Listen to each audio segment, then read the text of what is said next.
intro. But it's been great. Been an awesome week. Appreciate all the help of everyone that worked so hard to make it a great week.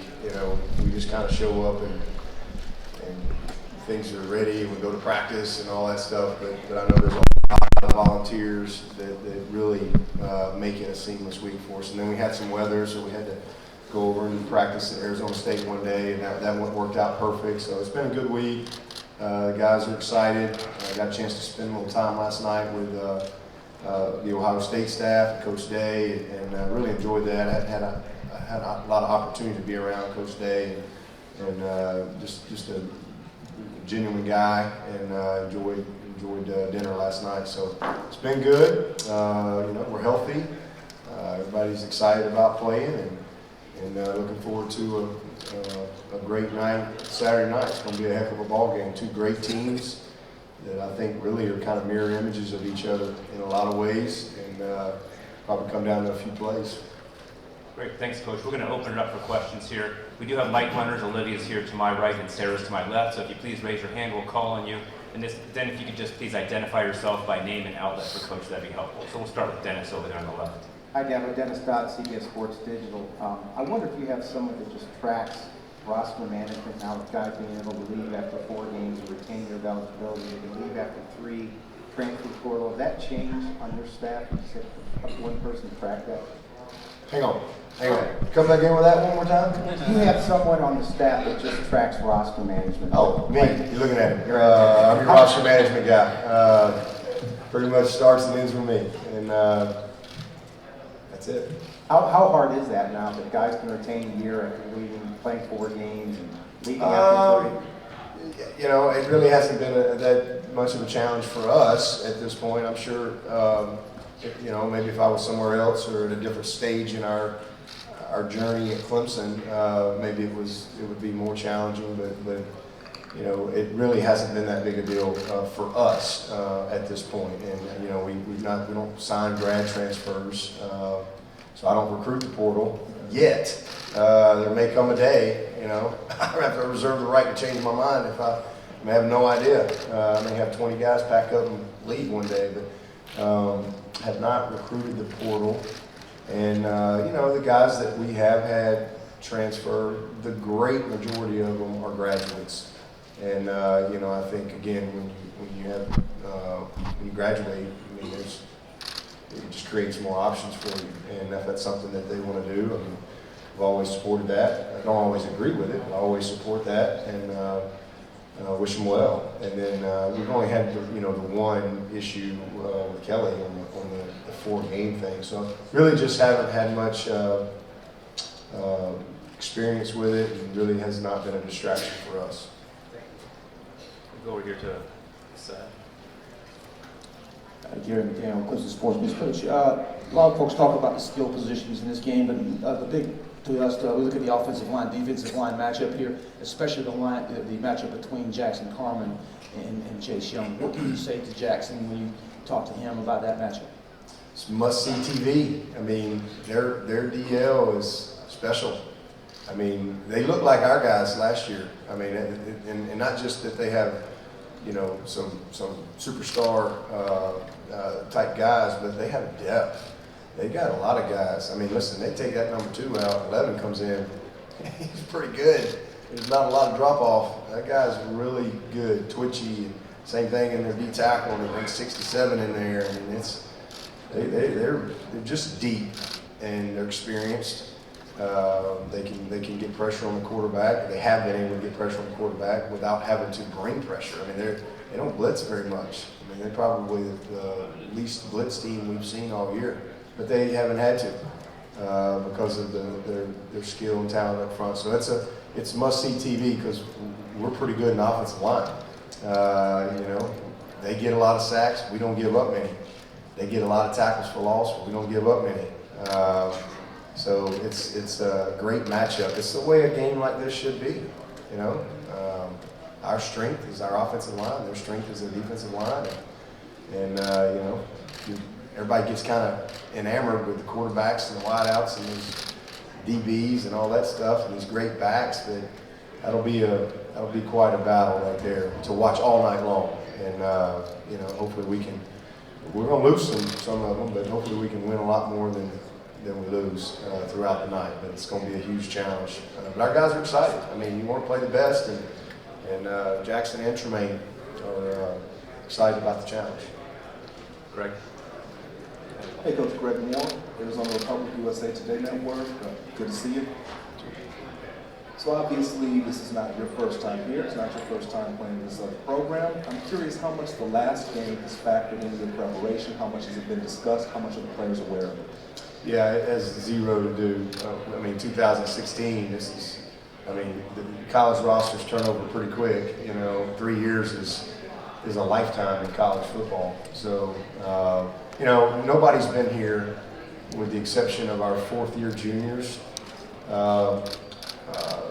Like Isaiah Simmons, be a fourth-year junior, and then our true seniors. So that's the only guy. The rest of the roster has not been here. They have no experience playing Ohio State, so they weren't part of that. They were all in high school and not part of our program. So it's really has not been a factor at all. This is totally different teams and dynamics and those type of things. Certainly, as a program.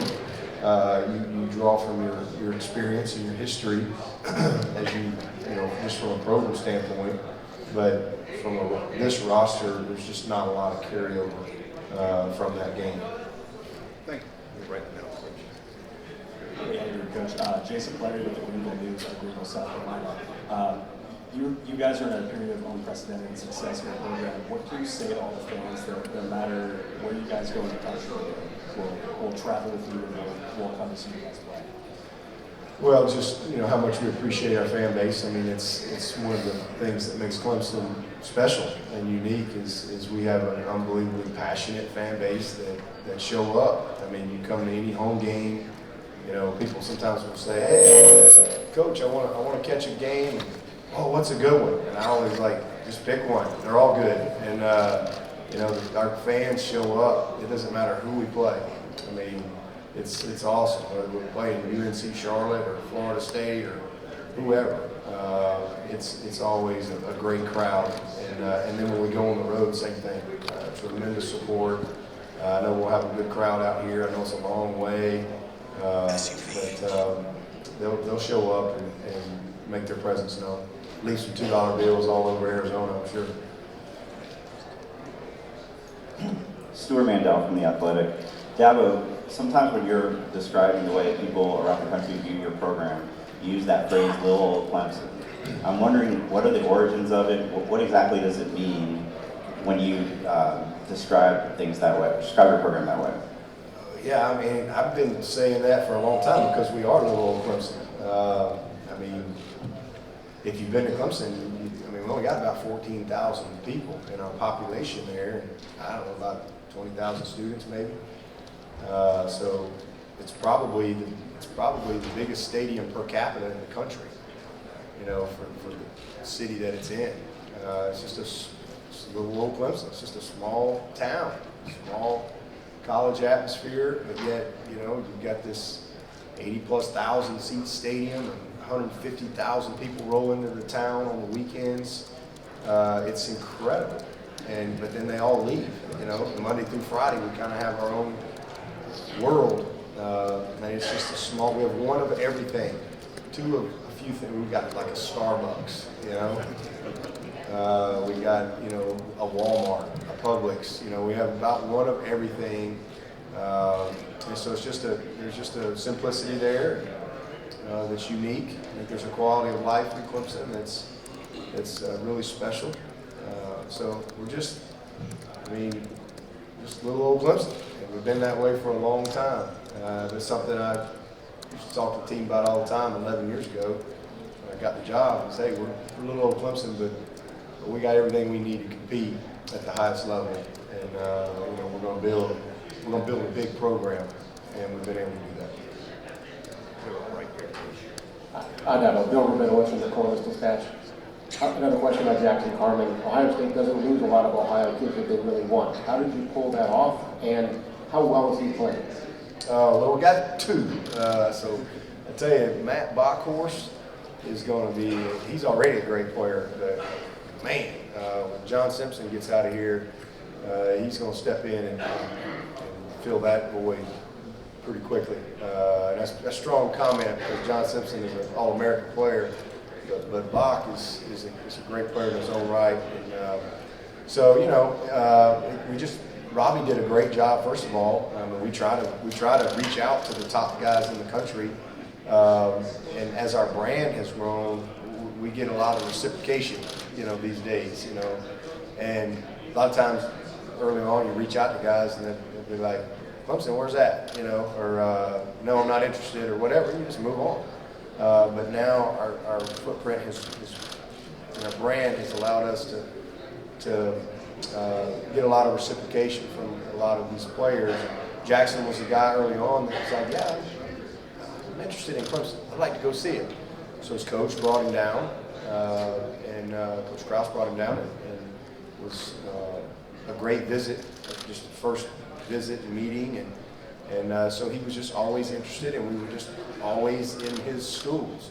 If I remember correctly, I think it was us and maybe Ohio State and Southern Cal, I think were his 3 schools. And so I didn't know he was coming until signing day, the morning of signing day. He called and said, hey, I'm coming to Clemson. And so he's a very unique kid. You get to know him, very dynamic person. I mean, he's unbelievably talented, has lots of interests. He's this massive man, but he can sing, he can play the guitar. I mean, he can surf. It's unbelievable what he can do. And I just think he was attractive. But he also had his dad had lived in South Carolina at a stage, so there were some ties there.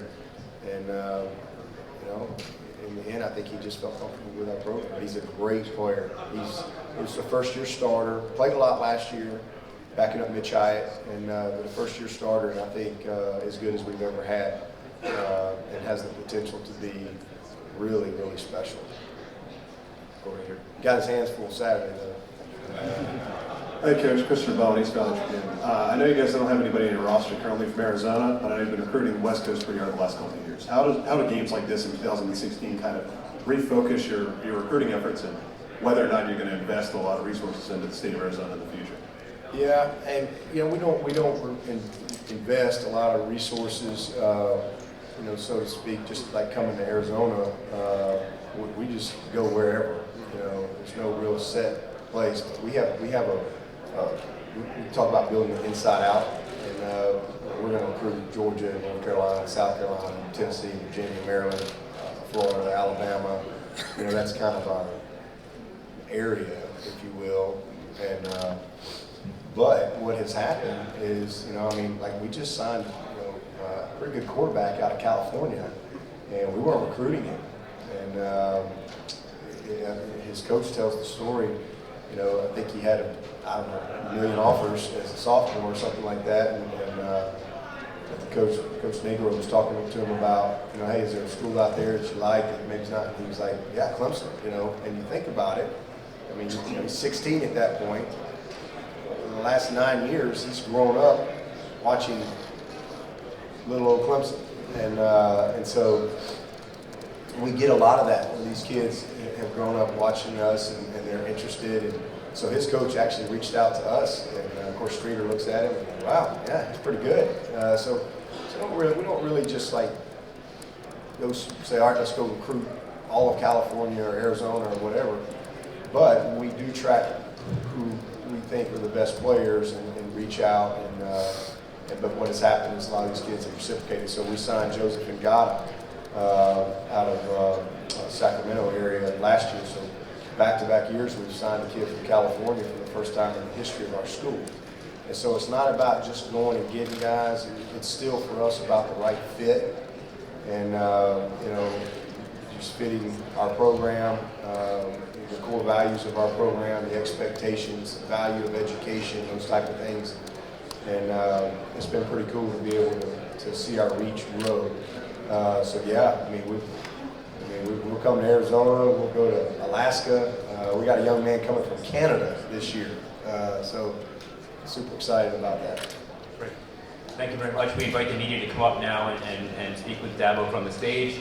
And media, you may begin your interviews with the student athletes. For those of you on the stages, if you could please keep the centers clear for the TV cameras for a little bit, that would be helpful. Thank you very much, everybody. Yeah, you too. Yes, sir.